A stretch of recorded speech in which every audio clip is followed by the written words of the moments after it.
Assalamualaikum warahmatullahi wabarakatuh. Yang saya hormati Pak Kapolres, Pak Sekda, dan seluruh tim Satuan Tugas Penanganan COVID-19 Kota Jambi. Hari ini di Mapodamkar kami menerima aspirasi yang tadi pagi pertama datang adalah dari PPHJ, pengusaha hiburan malam Jambi, kemudian para musisi di live music, dan kami juga mendapatkan surat, mendapatkan aspirasi dari berbagai pihak berkaitan dengan mulai berlakunya Instruksi Wali Kota Jambi nomor 15 mulai hari ini sampai dengan tanggal 25 Oktober 2020. Jadi kami sudah rapat di gugus tugas dan saya sudah memberikan arahan bahwa yang kami lakukan tidak ada sedikit pun niat pemerintah untuk melarang siapapun berusaha melakukan kegiatan di bidang ekonomi. Karena ekonomi juga menjadi bagian yang kami perhatikan. Yang kami lakukan murni untuk kepentingan memutus mata rantai penularan COVID-19. Jadi tidak ada, oh ini nggak boleh usaha. Tidak, tetapi jauh lebih pentingnya itu adalah memutus mata rantai penularan COVID. Karena apa? Karena dari segi data yang terus terkonfirmasi positif, terus mengalami kenaikan, walaupun sekali-sekali turun, tapi rata-rata 2 digit, tidak 1 digit lagi per hari.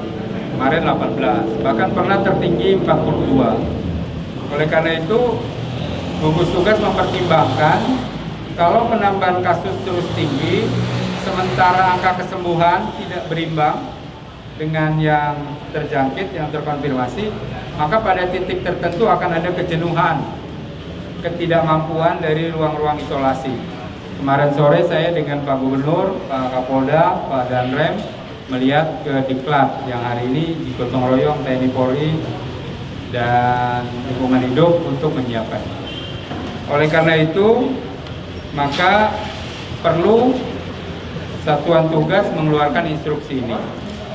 Nah, terhadap kegiatan usaha yang hari ini juga menyampaikan aspirasinya dan seterusnya, kemudian kami menjelaskan tentang grafik peningkatan kasus, upaya kita melakukan penanganan dan seterusnya, sehingga disepakati dengan para pengusaha himpunan hiburan malam di Jambi untuk masing-masing pemilik usaha itu menjadi koordinator penanganan COVID di tempat usahanya.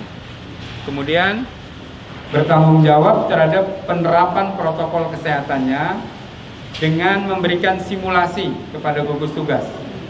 Jadi kalau simulasinya memang sudah memenuhi 3M-nya, pakai masker, menjaga jarak dan seterusnya itu, maka otomatis nanti akan dievaluasi untuk bisa direlaksasi. Jadi faktanya atau kuncinya adalah kemampuan untuk unit usaha itu memutus mata rantai COVID. Jadi bukan usahanya yang kita larang, tapi mampu atau tidak unit usaha tersebut berupaya untuk mencegah penularan. Jadi kuncinya itu, alat ukurnya standarnya harus sama. Kenapa kok usaha ini boleh, usaha ini nggak boleh? Karena usaha ini punya potensi melanggar protokol kesehatan.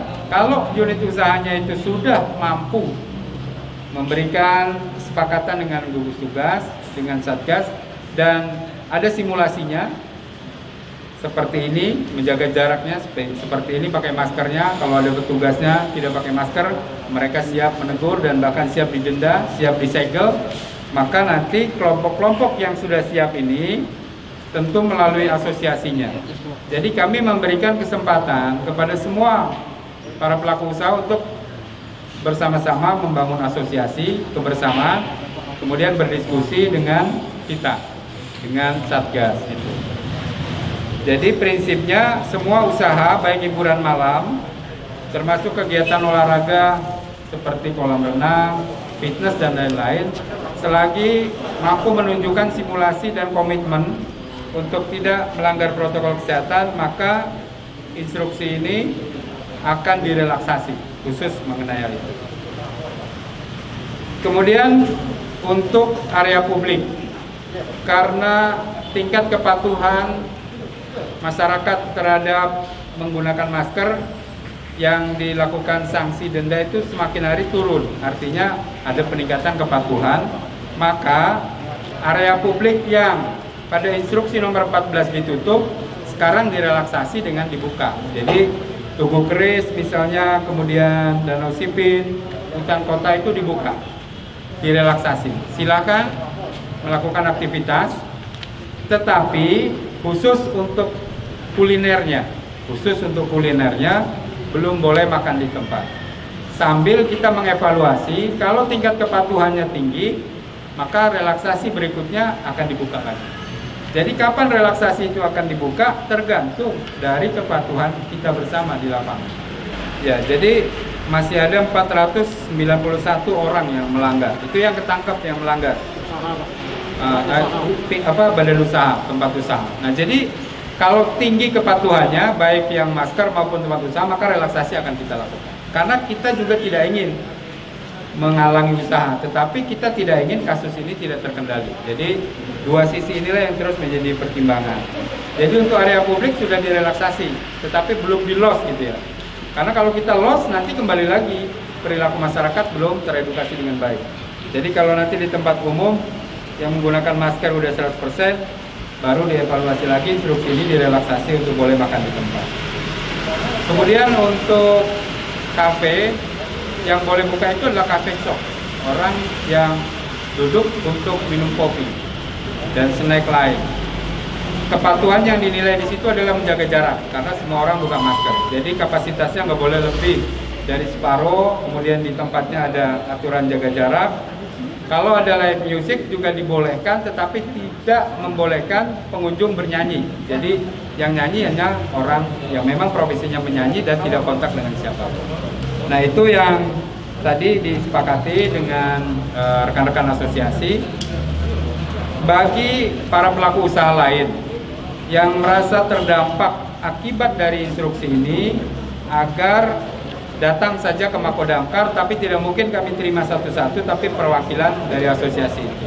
Karena prinsipnya kebijakan yang dibuat ini sama sekali bukan untuk menghambat seseorang melakukan usaha, tetapi menghambat penularan COVID.